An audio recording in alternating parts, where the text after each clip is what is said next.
Everybody, welcome to the channel. Today I'm going to show you how to sign documents in Adobe Acrobat.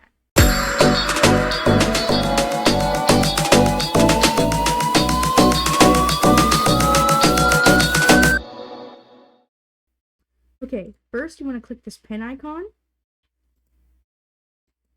and then you can type in a signature, or you can draw one, or use an image. I'm going to type one.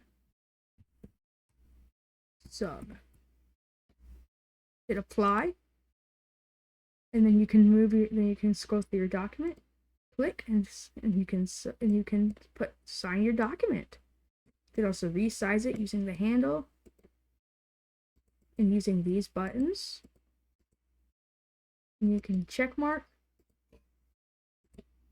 And there are all these features you can do to do that. You can also make one of your full name in the document in Adobe, and you can change the color.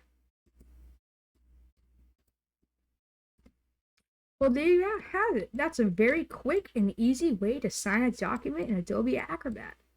I hope you enjoyed this video. Please subscribe, and I see you in the next one. Bye!